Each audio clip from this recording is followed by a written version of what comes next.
When you watch horror movies in summer, do you cry out of angst for the Halloween season? Have you ever wondered what happens behind dark, spiderweb-encrusted curtains of a haunted house? Well, boy, oh boy, do I have a solution to all of your aching problems. The Foggy Jack Live Podcast, where the haunters meet the haunted. Each week on the show, you'll learn behind-the-scenes info of the haunt industry, the talk of the paranormal and cryptid industry. We also talk about horror movies, Halloween, and so much more. So please join us each week for this creepy, kooky, mysterious, and spooky Foggy Jack Live Podcast. And we'll catch you down in the pumpkin patch where the haunters meet the haunted. The Foggy Jack Live Podcast is found anywhere podcasts are sold, distributed, or streamed. Please follow us on all our social media accounts at FoggyJack13. Please note this podcast is not responsible for explosive diarrhea, vomiting, erectile dysfunction, heartworms, or major migraines as a result of listening to the show.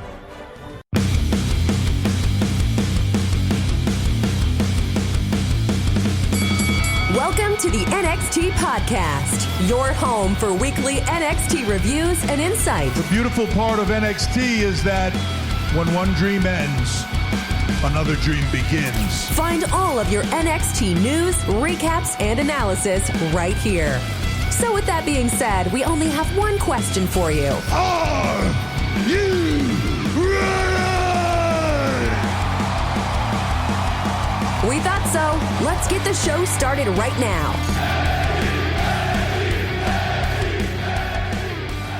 Oh, ladies and gentlemen, welcome back to the NXT Podcast. I'm very excited to be here for a better episode of NXT to talk about. Last week, not as interesting, makes my job a little bit tougher. This week, more interesting. So, we got a lot of fun stuff to talk about. Now, you can always find me over on Twitter. I am at ZachNXT. That's at ZACHNXT. We're always talking about wrestling and other fun stuff over there. And I am just one of the hosts for the unofficial WWE Podcast Network. This week I also joined, or I guess at the beginning, I joined Matt to do a week in review of Raw and SmackDown specifically. And I talked for about 2 hours or so. A lot of fun there. So if you have not listened to that yet, I would suggest checking that out. Matt and I always have a lot of fun on those episodes, and look out for more of those in the future, and hopefully we'll get back together more often. Now, generally we have a segment on this show called News, which is news with an exclamation mark, where I carefully research and cultivate news in WWE, and I certainly don't just type WWE into Google, go to the news tab, and just read what's on there, because that would be unprofessional. But if you were to do that, you'd see that this isn't a great time for news, because right now all you got is Mickie James shoots on Eva Marie returning to WWE. I thought that was Eva Marie on Raw. So she's back. That's okay. So Eva Marie's back. Daniel Bryan rumors. Talent believes Superstar will sign a new WWE contract. Yeah, okay. I mean, that makes sense. Daniel Bryan contract rumors. Jericho versus Sting. No, thank you. I'm not a Chris Jericho guy for personal reasons, and I think that's a match that would have a fun build-up, and then the match wouldn't be very good. Mansoor's Raw debut was classic WWE. He faced Sheamus in his debut match. They signed Mansoor to just do their Saudi Arabia shows where he performs well, and they don't use him very much. So that's what he's there for. But now he's going to be on Raw, and he's going to be featured in a story, and then they will stop using him, and that will be it. That has nothing to do with Mansoor. That has everything to do with WWE and a general lack of creativity. So that's news. News with an exclamation mark. Not a ton going on this week, but on NXT there is tonight. we get a promo for Isaiah Swerve Scott and Leon Ruff, who are going to settle their beef in a Falls Count Anywhere match. Also, Shotzi Blackheart and Ember Moon defend the NXT Women's Tag Team titles. That is a mouthful, against Candice LeRae and Indie Wrestling. I really hope Candice and Indy win those titles and then lose them next week. That one is going to be a street fight, so some good potential matches coming tonight. So we are, in fact, starting with Leon Ruff coming out to the ring. It's weird because I don't know what we're going to do with Leon Ruff after this. He had the story with Johnny Gargano, and he was North American champion for a bit. Now he's moved on to this. They didn't really do anything with him in the middle. He just kind of fit into this story, but this seemed to be the blow-off match. I don't know where you go from a street fight. So now that that's done, I just don't really know what you do with him. He's a really small dude, even by NXT standards. And I don't know if they ever really knew what they wanted to do with him. They just used him for the Johnny story, and he was North American champion, but he was never a champion to be taken seriously. He was just kind of a part of a story. He's very good. I hope that he has success, and I hope that they can kind of find a role for him. Isaiah Swerve Scott is out next. Swerve is a guy that has the potential to be one of the faces of NXT. He has not gotten that chance to be that, but now as a bad guy, he's more of a character, which they love, and he's got everything you want in a top guy. Swerve could absolutely be in the mix with Pete Dunne and Finn Balor and Adam Cole and Karrion Kross, and I think that if built up properly and put into a good program with a good story, I can absolutely see Swerve being a good NXT champion. I don't think that's ever going to happen. I don't know if they see him that way. I think they see him as a guy who's very capable, but I think that he's excellent in the ring. He has really good promos. He's unique, and he has it, and I'm not sure what else you would want. So again, I don't know that he's ever going to be in the main event, but he really should be. And I think if he ever gets that chance to mix it up with main eventers, I think he's going to knock it out of the park. Like if he went into a program with like Finn Balor or Kyle O'Reilly, I think that he would surprise a lot of people that haven't seen him or haven't seen him compete at that level, because I think he's ready to do that, and I think he would do a lot better than anybody thinks that he would do. The only thing with Swerve is his gear is weird.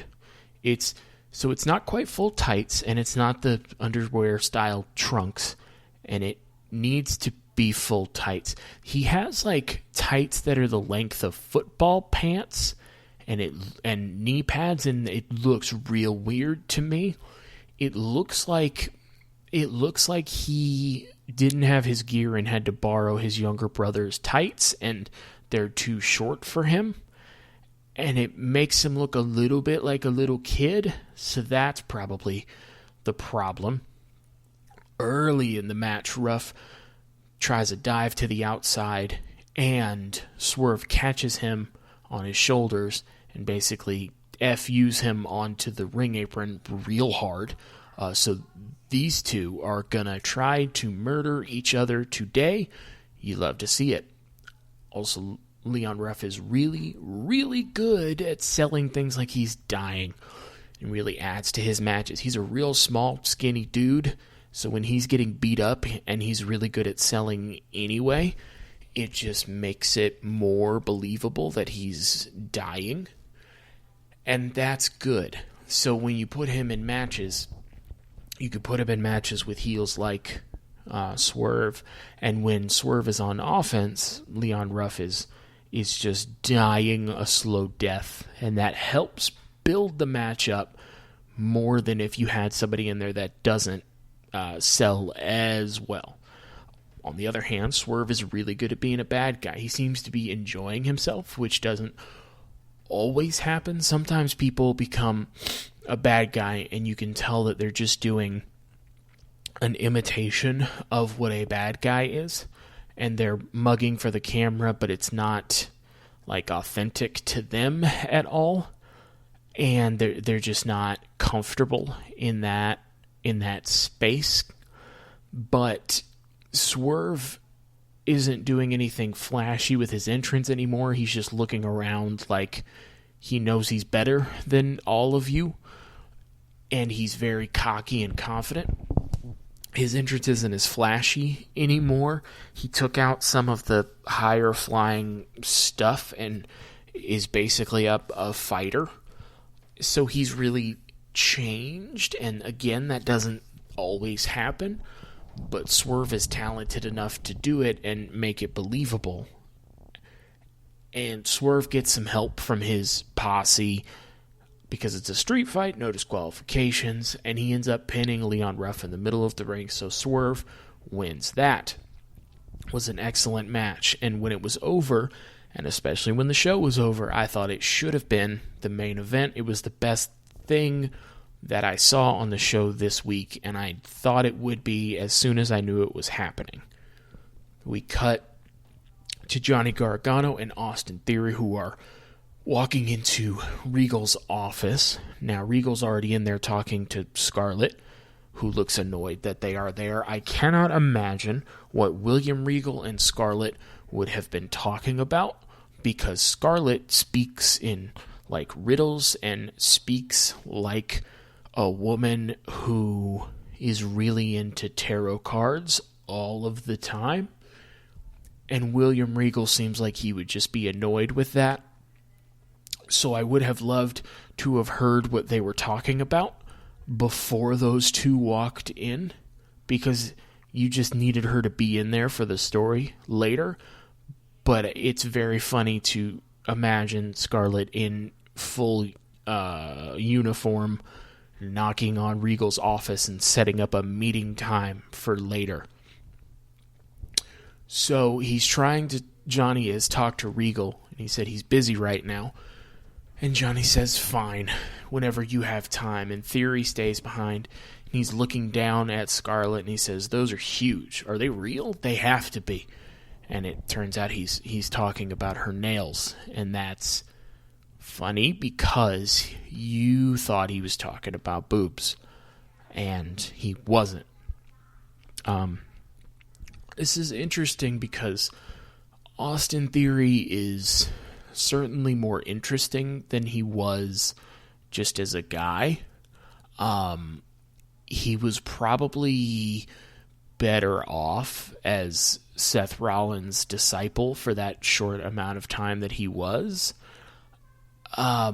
This version of him, he's getting to work with Johnny Gargano and Candice LeRae and Indy Hartwell, and they work well together, but his whole character is that he's a dumb dude.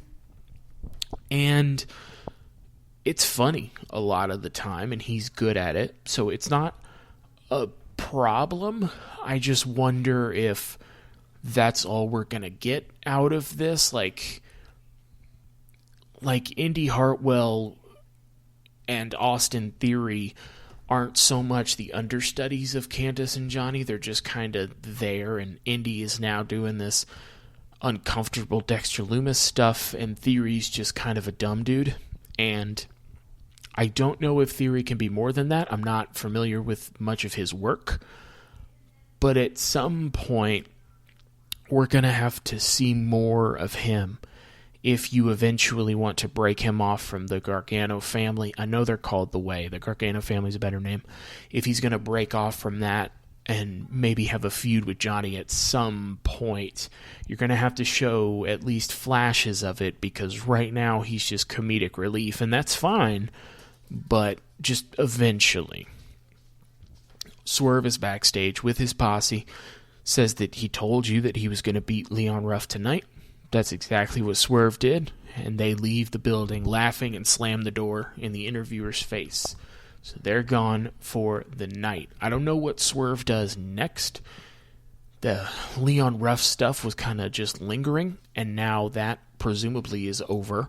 So I don't know what we do next. I mean, he and Johnny are both bad guys, so unless Bronson Reed were to win the North American title, I don't think he's going for that.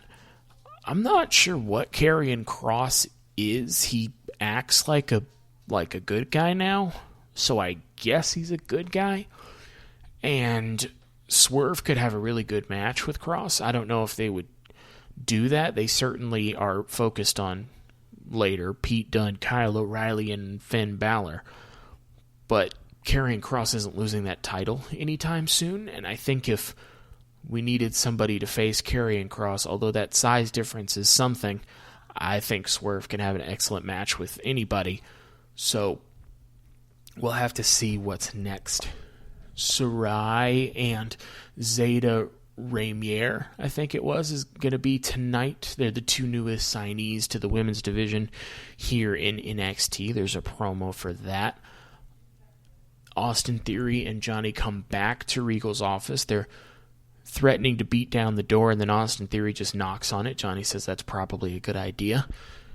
Regal walks up to them, and Johnny says that the only reason that Bronson Reed won that match last week was because of Dexter Lumis, and so that title match shouldn't happen. He says, okay, we still good? We good? No title match? Regal says, no, title match is still on, and Austin Theory now has a match against Karrion Kross next week as a result of earlier. That should be a fun match. The thing that gets lost in the Gargano family and Austin Theory in it is that Austin Theory is a really good wrestler. He can absolutely have a great match with Karrion Kross, or he could believably just get destroyed by Karrion Kross. So either way, that'll be fun. It'll either be fun to see Karrion just beat him down, or if you just let them have a match and let Theory show something in the ring, which I don't know if they'll do, but if you want to do that, he can do that too. So either way, it's going to be a lot of fun. We cut back from commercial, and Karrion Kross and Scarlett are now in the ring. He says, 3 weeks ago, I said all you had to do is step up and roll the dice. And all I've heard is that people aren't afraid of me. He said, I'm not afraid of anyone. And now that we've established that, what are we waiting for? Let's give these people what they want. Let's give them a fight. I'm the NXT champion. I don't need to go back there and prove anyone wrong. You have to come out here and prove everyone right. He said, I'm not going to wait for someone to come out and stab me in the back. So next week, Austin Theory, I'm going to dive bomb you on your head. Before he can keep going, he's interrupted by Kyle O'Reilly. He gets into the ring. He tips his hat to Scarlett because he's a very respectful gentleman. And he takes a mic. He says, I get it, Kross. I get why you think everyone should be afraid. It's been sheer dominance. He says, I came out here to tell you to your face that I'm not afraid of you. And with all due respect, you're the NXT champ. So this is the match that I want, and something tells me this is the match you want too. And Karrion Kross is smiling. Before anything can happen, Pete Dunne's music hits, so it's at this point I realize we're going to do the WWE Raw thing, where the champion's out here and everyone who's going to be involved in a number one contenders match comes out to interrupt each other. Also important to note that in Pete Dunne and Kyle O'Reilly, you have two guys who, before Finn lost the title, were the last two to face Finn Balor for that NXT title. I believe Kyle O'Reilly twice and Pete Dunne once.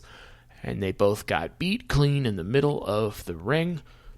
So at this point, I have trouble understanding why the best two people to do this with are Pete Dunne and Kyle O'Reilly.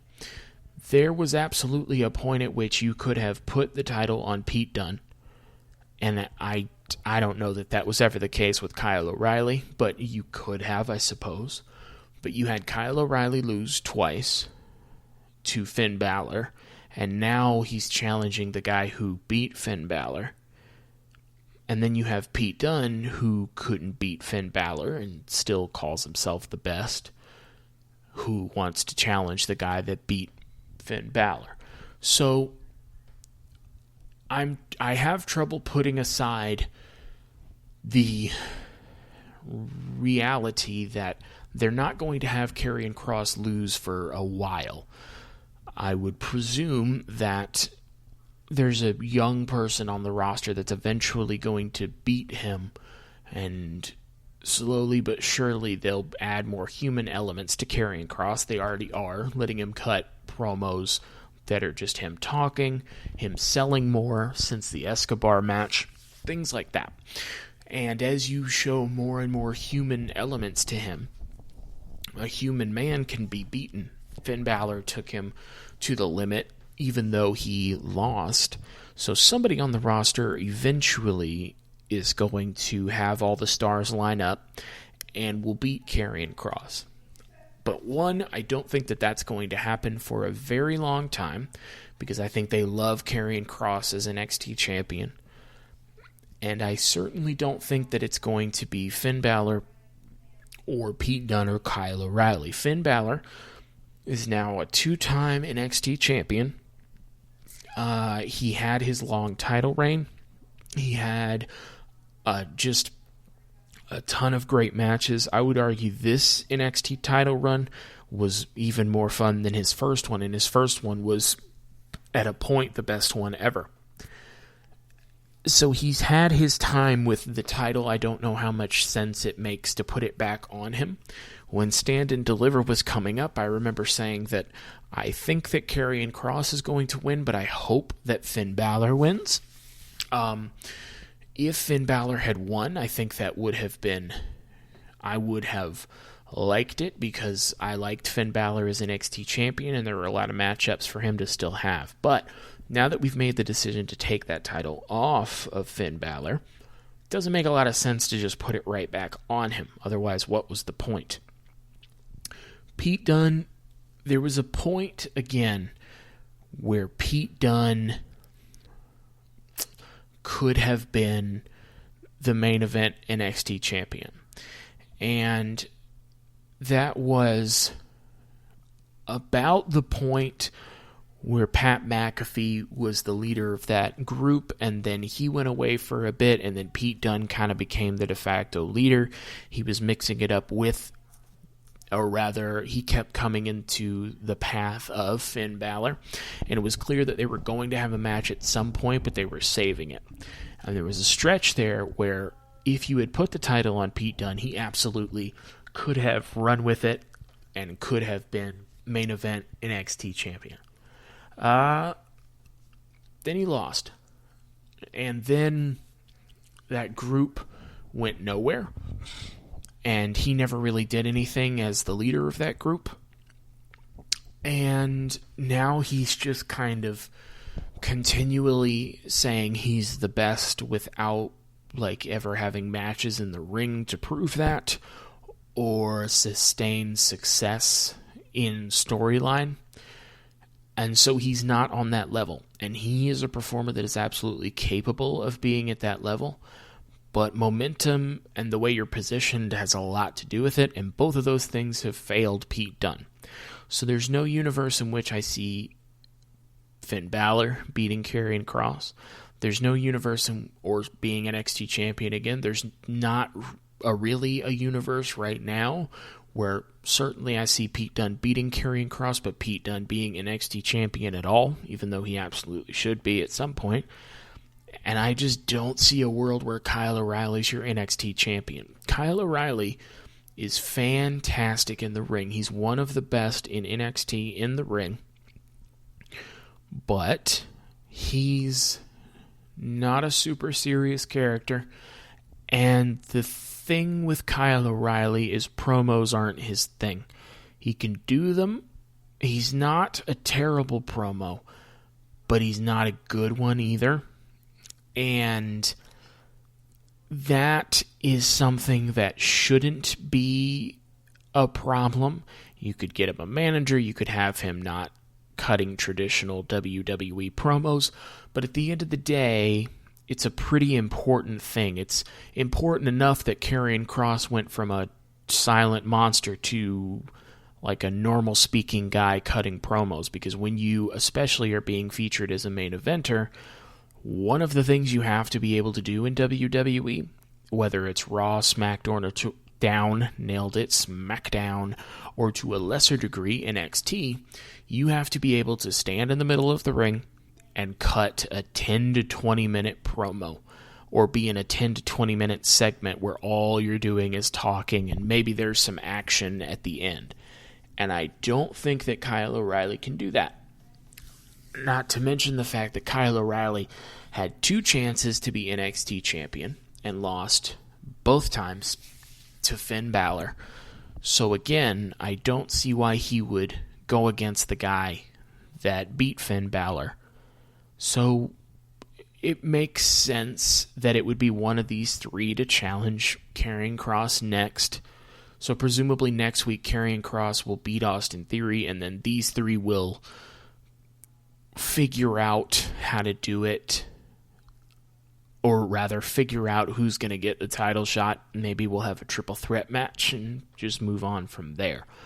But whoever wins is just going to give him a really good match and lose. So, I mean, hopefully of this group, it would be Pete Dunne, because that would at least be, I think, the best match that I haven't seen. I just saw him with Finn Balor. Kyle O'Reilly would be good, but I think Pete Dunne would match his energy really well. So, Pete Dunne's out. He says, I don't care who wants to see this match or the new Kyle O'Reilly. The truth is, I'm the baddest man in NXT, and if either of you think otherwise, I dare you to prove me wrong. And it's at this point I realize it's absolutely a Raw segment, because now Finn Balor's out here. He says, Pete Dunne, been there, done that. Kyle O'Reilly, been there, done that. Turns to him and says twice. He says, Kross, once you're done with Theory, he drops the mic and punches Kross, who takes him down. So now they're all fighting. And they're 2 at a time trying to gang up on Kross, and he's slowly taking them all out. For some reason, Pete Dunne and Kyle O'Reilly disappear, and it's just Finn Balor and Karrion Kross. Security comes out. They try and separate them. They don't do a very good job. Karrion Kross suplexes one of the security guards, which is a rude thing to do.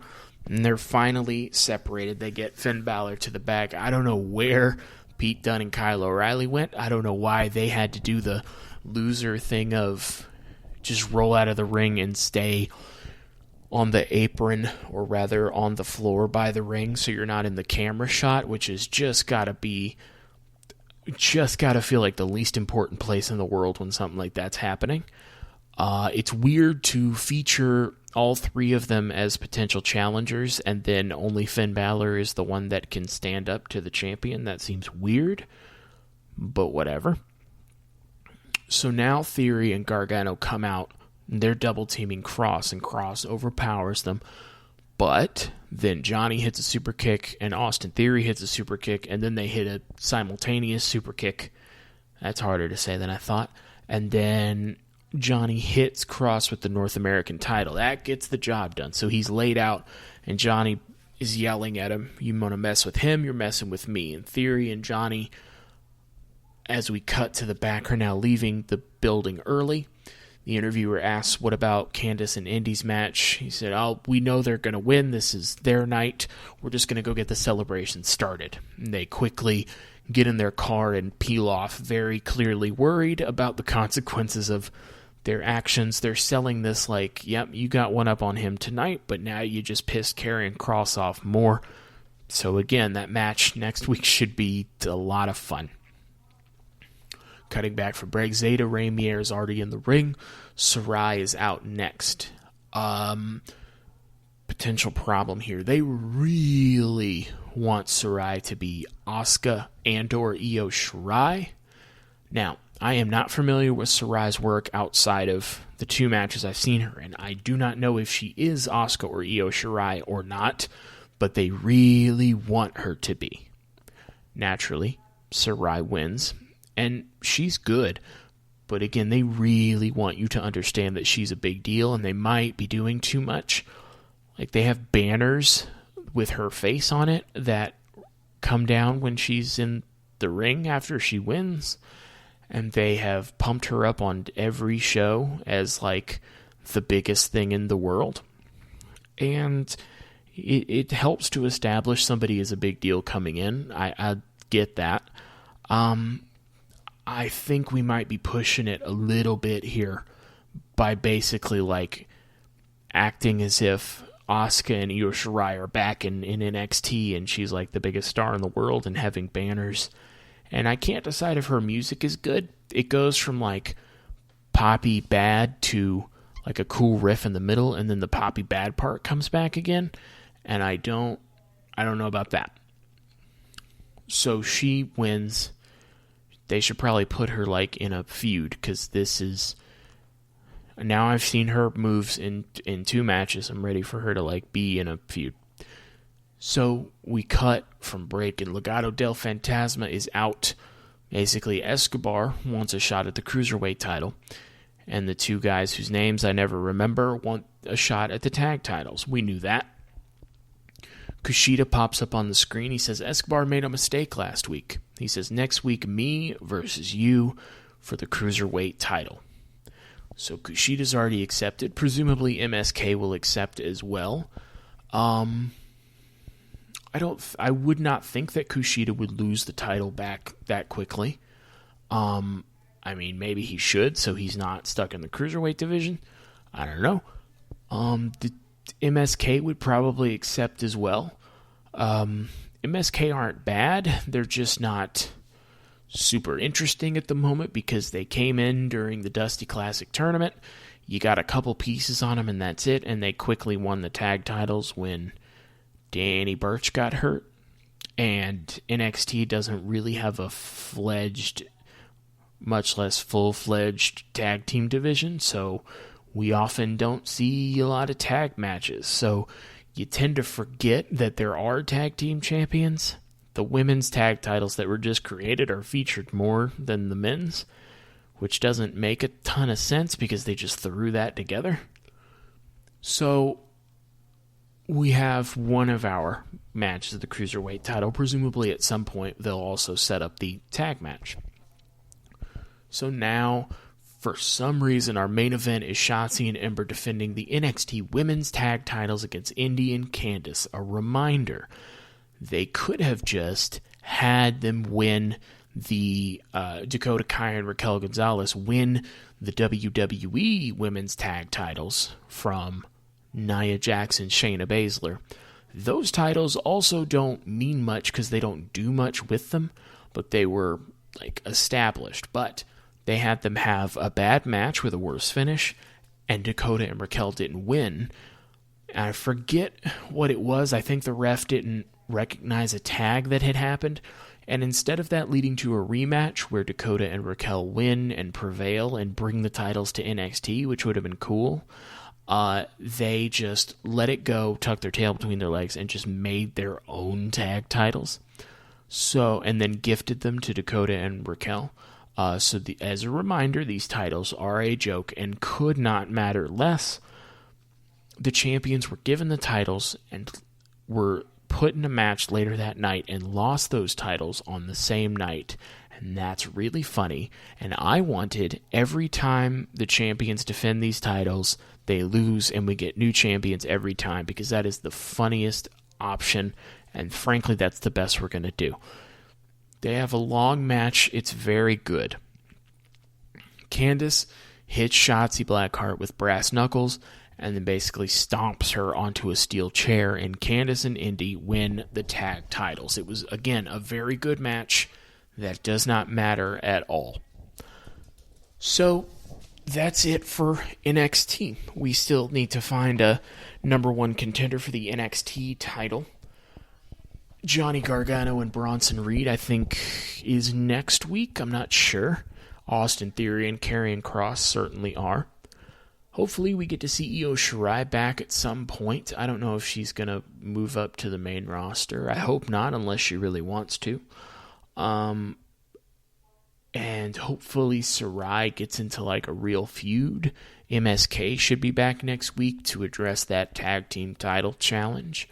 we got a lot of fun stuff going on. Let me know what you thought of the show. Again, on Twitter, at ZachNXT, at ZACHNXT.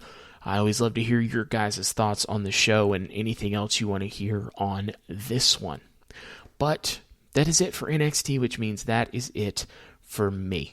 Again, check out that episode Matt and I did on the review. It was a lot of fun. We give each other a lot of crap, and that's always a good time. You can check out this show in weeks past and the same time next week. For right now, that's it for me. So I have been Zachary Smith. You have been fantastic, and thank you for listening.